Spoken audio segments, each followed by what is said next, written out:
Madame, Monsieur, bonsoir et merci d'être avec nous pour cette nouvelle édition de notre programmation spéciale Le Maroc en marche. Ils sont plus de 3 millions de Marocains à avoir fait le choix de vivre à l'étranger, dont 2 millions en Europe. Et depuis quelques semaines, la plupart sont parmi nous pour se ressourcer, voir la famille et les amis, régler quelques problèmes administratifs.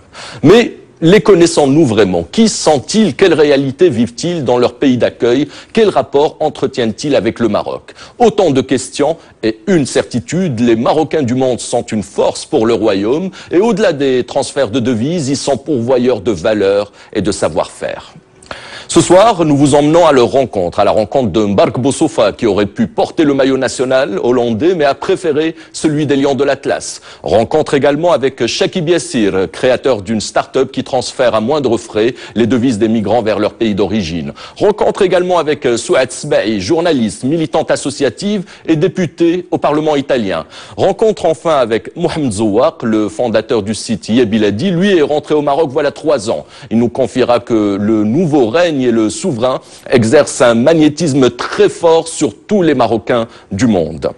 Je ne vous en dis pas plus et vous laisse tout de suite avec Marocainement Vôtre, un grand format signé Wadi Adada, Saïd Benzizou, Abdallah Ben Keroum et Amin Abd.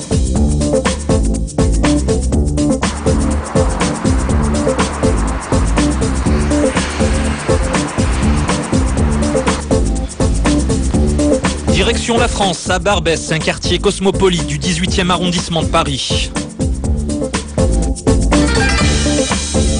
Nous y retrouvons Yassir Chakib, une star des nouvelles technologies. Sa matière grise, lui, l'a mise au service de cette communauté championne du monde du transfert d'argent depuis l'étranger. L'ingénieur marocain a travaillé 3 longues années pour élaborer cette formule magique.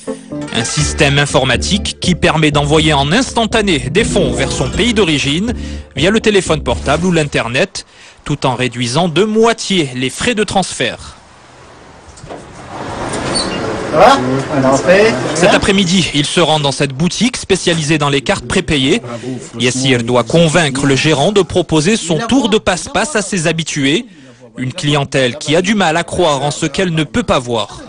C'est vrai que je savais pas parce que quand même les Marocains il y en a 1 million, Algériens pareil, mais je savais pas que les Égyptiens... On a le mode internet qui est un mode disons qu'on peut avoir partout depuis le travail, depuis la maison. On a un mode mobile aussi qu'on peut faire et qu'on cherche à développer, mais il y a des clients aussi qui préfèrent encore aller vers un mode physique disons d'agence de transfert d'argent.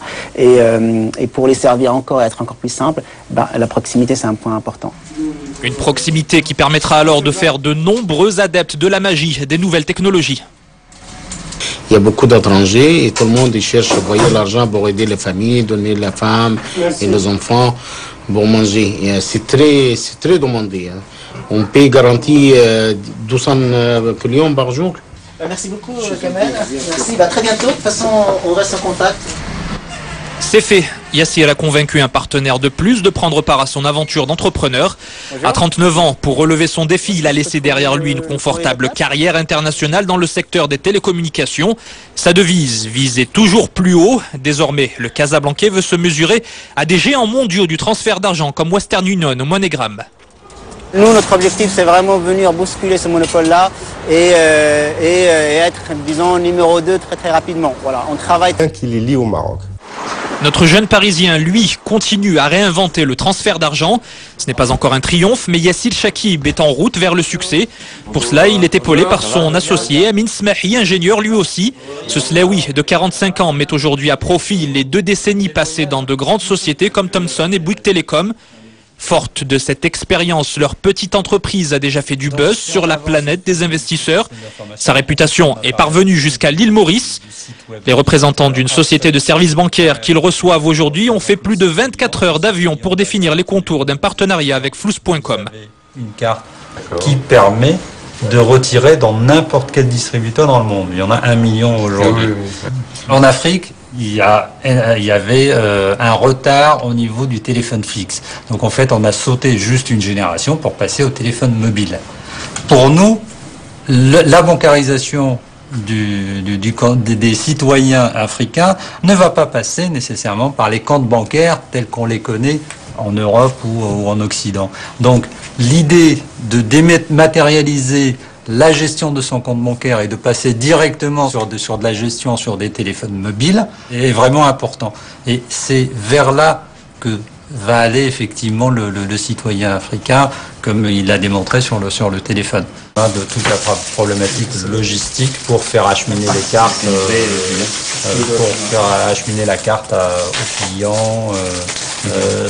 Tout ce qu'on vous dit là est complètement automatisé aussi. Ce qui fait qu'aujourd'hui, on a un modèle qui est low cost, d'accord, qui, à la limite, réduit les problèmes ou les erreurs humaines.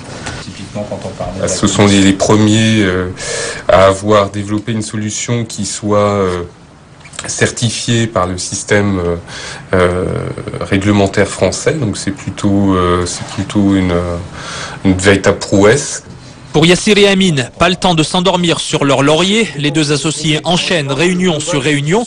Après les Mauriciens, ils reçoivent les représentants d'une société spécialisée dans la communication dite ethnique. Elle doit leur préparer une campagne de publicité ciblée pour leur éviter de jeter l'argent par les fenêtres. Faire du marketing ciblé vers la communauté, c'est très important pour nous. Notre clientèle, c'est une clientèle de niche, qu'on peut appeler de niche, et on n'a pas envie de dépenser des milliers d'euros, d'accord, pour passer un message à des gens qui ne sont pas concernés par le transfert d'argent. Si à la fin du mois de juillet, on fait un bilan ensemble, on se renvoie de nouveau, et on fait les calculs, on dit, bon ben voilà, on a été capable d'apporter 500 clients. Si je résume bien, donc en fait, on vise une période, j'irais juillet, qui serait une période test, voilà, où on calibre, je dirais, la prestation. Je dirais qui est liée à... On s'est rendu compte que non seulement ça revenait moins cher de communiquer avec cette clientèle-là, premièrement, et deuxièmement, c'était pas très compliqué non plus. La seule chose, c'est quoi? C'est qu'on est une clientèle, on est une communauté qui fonctionne beaucoup par le bouche à oreille. D'ailleurs, on appelle ça le téléphone arabe, le bouche à oreille. Donc, c'est-à-dire qu'il faut aller sur le terrain, il faut aller rencontrer les gens, il faut discuter avec les gens. Flouss.com est à l'image de la clientèle qu'elle courtise. Ici, 5 nationalités se côtoient et ce n'est pas un hasard. Les connaissances des salariés sur leur communauté doivent faciliter son ouverture à l'international. La Chine et ses 30 millions de ressortissants vivant à l'étranger sont très convoités par la société, car l'empire du milieu, comme le royaume, est un adepte du transfert d'argent. On essaiera de valider ça tout à l'heure. Donc je vais l'appeler tout à l'heure, comme ça. D'accord. Merci. En France, il y a beaucoup de Chinois qui travaillent dans le restaurant. Et pour eux, c'est plutôt... pour eux, ils n'ont pas beaucoup de temps pour transfert d'argent, tout ça. Et puis, je pensais que pour eux, c'est plutôt facile et pratique de transfert d'argent sans quitter son poste. L'entreprise évite ainsi de mettre ses billets dans le même panier. À cause de la crise économique, les transferts de devises vers le Maroc sont en recul de 15%. Pas de quoi inquiéter le royaume pour autant. هذه الجالية كتحتضن كفاءات وتحتضن طاقات ماشي دائما التحويلات المالية. أهم طاقات اليوم موجودة داخل الجالية هي الكفاءات، هي المعارف، هي التجارب اللي راكم في الجالية وأجيال من الجالية في كل المجالات السياسية والاقتصادية. Ce soir à Paris, il n'est pas question de religion mais de gastronomie. Yassir et Amine se retrouvent dans l'un des plus anciens restaurants marocains de la capitale française. Autour de la table du Marrakech, il y a des amis et des membres de la famille. Parmi eux, le beau-frère d'Amine et le camarade de promo de Yassir. Ici, les deux amis parlent de ce Maroc des origines qu'ils ont quitté une fois le bac en poche. Ils évoquent sa cuisine, sa culture et la chaleur humaine de ses habitants. Donc il y a un marché là qui s'est créé. C'était un ami de mon frère, donc c'est comme ça qu'on s'est rencontrés. Et je pense que ce qui m'a plu, c'est justement cette chaleur humaine quand c'est quelqu'un de très chaleureux, très ouvert qui va vers les autres, donc ça m'a séduit. Je pense pas qu'on était les étudiants les plus sérieux. D'ailleurs, on s'entendait bien pour ça. Donc, mais c'était déjà quelqu'un qui prenait beaucoup d'initiatives. Je pense que pour monter tout ce qu'ils ont monté, ça mérite beaucoup de talent, de persévérance. Et je pense qu'ils sont sur le bon chemin. Brochettes et salades sont au menu de ce moment d'évasion aux saveurs marocaines. Quelques heures, bien rares, loin des responsabilités et de la solitude du monde de l'entreprise. On nous donnait à manger des gâteaux. Nous, avec Amine, on forme un couple vraiment un couple d'entrepreneurs très complémentaires. Et c'est vrai que c'est très important cette dualité qu'on a. Et les amis aussi autour de nous nous permettent effectivement de ne pas se sentir seuls. Mais je suis seul à avoir toujours mon t-shirt. Je suis fait automatique. Chez les Chakib aussi, c'est jour de fête. La famille est quasiment au grand complet pour recevoir la mama qui a fait le voyage depuis Casablanca.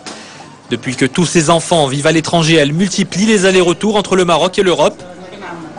Ce soir, c'est elle l'invitée d'honneur et pourtant, elle vient de passer des heures en cuisine. Avant de servir son tagine, Mftaha sert le thé à la menthe. Il se mariera très bien aux pâtisseries qu'elle a apportées avec elle dans ses valises. C'est aussi cela, l'identité marocaine.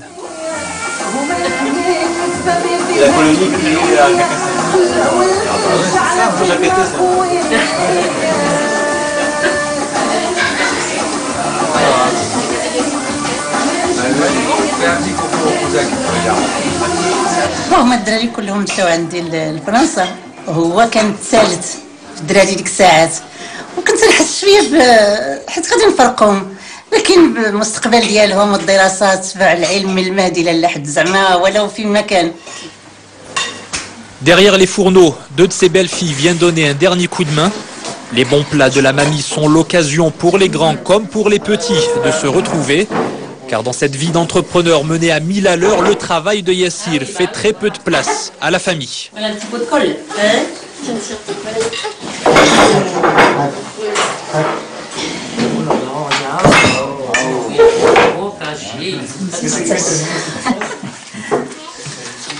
C'est quelqu'un qui travaille et qui a toujours des désirs et qui veut toujours avancer, toujours faire mieux et toujours faire plus.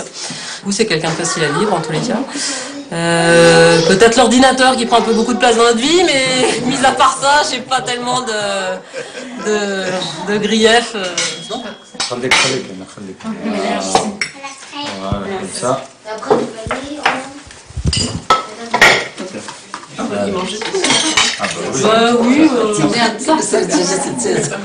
Vraiment, c'est vraiment le ciment qui nous relie tous, hein, la famille, et c'est voilà, c'est le Maroc authentique, hein, de tous les côtés, à la fois au niveau familial, au niveau culturel, au niveau traditionnel, et ça nous remet voilà, de temps en temps le pied sur terre par rapport à beaucoup de choses, hein. Ça reste effectivement notre référence à nous tous.